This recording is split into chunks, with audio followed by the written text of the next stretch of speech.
제가 신용불량자가 된 지 몇 년 됐는데요. 다른 사람들을 보니까 신용회복이나 개인회생 같은 것들을 통해서 자유롭게 본인 명의를 사용하더라고요. 저는 제 명의로 아무것도 못하니 답답해서 방법을 찾아볼까 합니다. 개인회생, 신용회복이 어떤 차이가 있는지 둘 중에 어떤 게 좋을까요? 일단은 본인의 명의로 이제 금융 거래라든지 여러 가지를 하려면 이게 좀 막혀 있다 보니까 조금 생활에 불편함이 있으시고, 그래서 다른 사람들 보니까 뭐 개인 회생도 많이 하는 것 같은데 나도 좀 해볼까라는 좀 생각을 하시는 것 같아요. 우선 신용불량자가 되셨다 이런 말씀을 해주셨는데, 우리가 구체적으로 신용불량자가 되면 어떠한 좀 삶의 제한들이 생기는지 좀 알려주시죠. 예, 신용불량자라는 개념이 이제 좀 채무불이행자 등록과 좀 명백하게 좀 구별돼야 됩니다. 단순히 우리가 나 신용불량자 돼서 돈을 못 갚았어 이런 신용불량자라는 개념이 아니라 정말 자신이 채무불이행자로 법원에서 등록될 경우에 보통 신용불량자로 법적인 의미를 가지게 됩니다. 이렇게 신용불량자가 됐을 때 5가지 좀 불이익이 있습니다. 첫 번째, 통장 사용하는데 상당히 제한을 많이 받습니다. 왜냐하면 빚을 못 갚았기 때문에 채무불이행자 되거든요. 그래서 그 통장, 자신의 통장에 압류가 될 수 있기 때문에 통장 사용이 좀 많이 제한적입니다. 두 번째, 취업에 문제가 생길 수가 있습니다. 왜냐하면 어떤 기업이나 국가기관 중 일부 기관은 자신의 신용, 이런 채무불이행자 같은 경우에는 취업이 제한되는 사유가 적혔기 때문에 그렇습니다.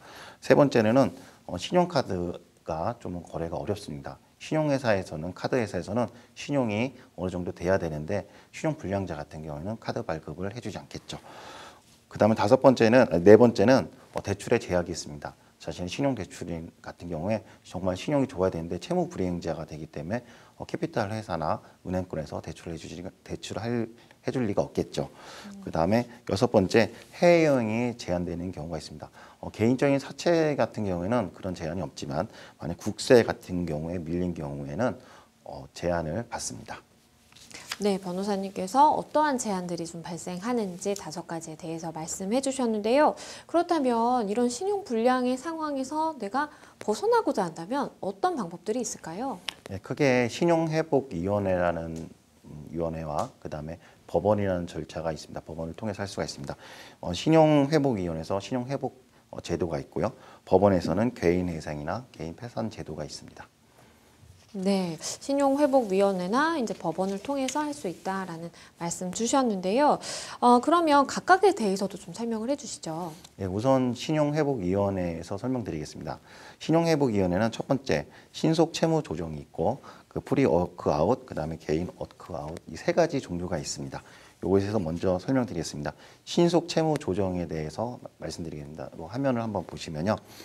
네, 신속채무조정은 연체 기간이 30일 이하에 해당되는 거고요. 1개 이상 금융회사에 채무가 있고 총 채무액이 15억 원 이하여야 됩니다. 그리고 최근 6개월 내에 신규 발생 채무액이 총 채무액의 30% 이하여야 됩니다. 이게 신속채무조정인데요. 여기서 가장 우리가 주의 깊게 봐야 될 것은 첫 번째, 연체 기간이 30일 이하여야 됩니다. 다음으로는 프리워크아웃을 대해서 설명드리겠습니다. 프리워크아웃 화면을 한번 보시면요. 아까 전에는 신속채무조정이 30일 이하라고 되어 있지만 여기서는 연체 기간이 31일에서 89일 이하여야 합니다. 아까 두 번째하고 세 번째도 마찬가지로 1개 이상의 금융회사에 채무가 있고 총 채무액이 15억 원 이하여야 되고요. 그 다음에 최근 6개월 내 신규 발생 채무 원금이 총 채무액의 30% 미만이어야 됩니다. 그 다음에 마지막으로 개인 워크아웃에 대해서 설명드리겠습니다. 신속채무조정은 처음에 30일 이하, 그 다음에 프리워크아웃은 30일 이상에서 89일 이하라고 말씀드렸죠. 개인 워크아웃은 3개월 이상, 즉 90일 이상일 경우에 할 수가 있습니다. 그리고 말씀드린 것처럼 1개 이상 금융회사에 채무가 있고 총 채무액이 15억 원 이하, 나머지 항목도 전에 말씀드린 것과 동일합니다. 즉 신용회복위원회에서는 이 기간에 따라서 좀 구분됩니다. 신속채무조정은 30일 이하, 그 다음에 프리워크아웃은 30일 이상에서 89일 이하, 그 다음에 개인 워크아웃은 90일 이상 연체됐을 경우에 활용하는 제도입니다. 이에 반해서 법원에서 개인회생을 하는 제도가 있습니다. 이 법원에서 하는 개인회생과 그다음 신용회복위원회에서 하는 게 결정적으로 다른 이유는 뭐냐면 신용회복위원회에서 모든 채무를 다 신용회복위원회를 통해서 채무 조정을 할 수 있는 게 아닙니다. 사채나 그다음에 국세, 건보료 같은 경우에는 신용회복위원회에서 할 수가 없습니다.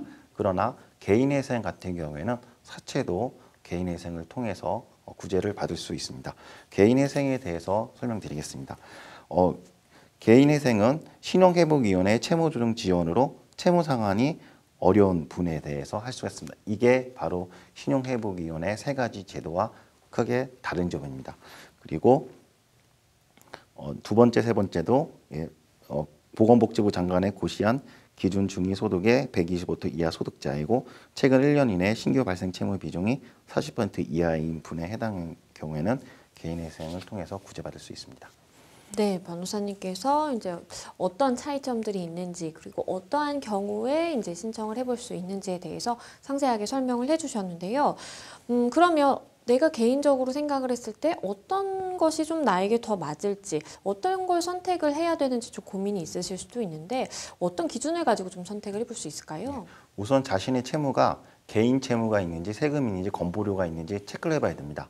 만약에 개인 채무하고 세금과 건보료가 있으면은 신용회복위원회를 방향으로 가는 게 아니라 개인회생 방향으로 갑니다. 그리고 만약에 세금이나 건보료 이 개인 채무가 없다고 하면 신용회복위원회를 통해서 하시는 게 좋은데 그 연체 기간에 따라서 아까 말씀드린 것처럼 신속채무 조정, 프리워크아웃, 그다음에 개인 워크아웃을 통해서 진행하시면 됩니다.